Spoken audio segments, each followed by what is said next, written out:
I knew that as soon as I used a firearm to protect my life, that charges would be laid. That's the typical process that goes on in this country.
The Crown seemed to have an agenda to make an example of me that would put the fear into every firearms owner in Canada that you are not allowed to defend your life.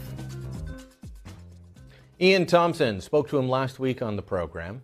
He is a man who has been punished just through having to go through the process of defending himself. And he has to defend himself against the Crown prosecutor upset that Thompson defended himself against 4 men firebombing his home. We are at a state in Canada where they don't want you using firearms for anything, ever. And that's the push. And as we look at what's happening in the United States, that's where they're headed. So I've got a warning to my American friends. Registration will lead to confiscation. And if you don't believe me, just look at what's happened here. Now, are they going towards registration in the United States? Well, according to the Washington Post, the Obama administration is considering a national database of all firearms in the U.S. to, quote, track the movements and sale of weapons, unquote. And if such a database comes to fruition, it will lead to confiscation. Last year, we ended our national long gun registry here in Canada. It was a national database of every rifle and shotgun in the country that was supposed to help police, well, track the movement and sale of weapons. Now, when it was introduced 20 years ago, critics said, hold on. If we register the firearms, they're going to be confiscated. And that criticism was just dismissed. It was ridiculed. Yet that's what was happening right up until the long gun registry was dismantled.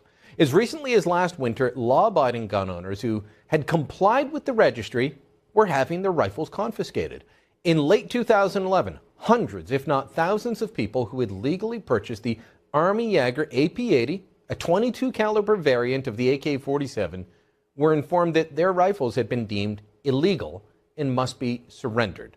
The letter read, "You are required by law to return your firearm registration certificates without delay, either by mail to the address shown in the top left corner of this page or in person to a peace officer or firearms officers. You have 30 days to deliver your firearm to a peace officer, firearms officer, or chief firearms officer, or to otherwise lawfully dispose of them." That was sent out by the Canadian Firearms Centre. The reason for the need to surrender what had been legal firearms was simply cosmetic. The AP-80 looked too similar to the AK-47. There were no interchangeable parts between the two rifles. The rifles were vastly different in terms of what kinds of ammunition they used. They also had vastly different uses, but they looked the same. And that was enough. That was enough. And what is more worrisome was that the decision to reclassify what had been a legal rifle for years and years, that decision was made by a bureaucrat, not by elected officials. There was no debate, no vote. It was just a bureaucratic decision. Somebody that felt the AP-80, legally owned for decades, was now too dangerous to be privately owned by law-abiding Canadians. Now, of course, confiscation of firearms could just be the start of it all. Confiscations of homes and cars could also head down to the United States. Former Marine Joshua Boston recently wrote a scathing response to California Senator Dianne Feinstein's gun control proposal, saying that he would not register his guns. Here's part of that letter. He said, "I am the man who fought for my country. I am the man who learned. I am an American. You will not tell me that I must register my semi-automatic AR-15 because of the actions of some evil man." Joshua Boston, Corporal, United States Marine Corps. Well, if he goes through with that, and the United States goes through with setting up a national registry, it could cost him everything. Don't believe me? Look at Bruce Montague. He's a gunsmith from Dryden, Ontario, and he faces the possibility of having his home seized for failure to register his firearms. Montague made a decision, a purely political decision, not to register or to let his registries lapse. He wanted to challenge the constitutionality of Canada's National Gun Registry. When his constitutional challenge failed and Montague was convicted, the government of Ontario moved to seize his home under their proceeds of crime legislation. They were treating what was essentially a paperwork criminal as if it were a drug lord. That's the kind of person the proceeds of crime law is intended to prosecute.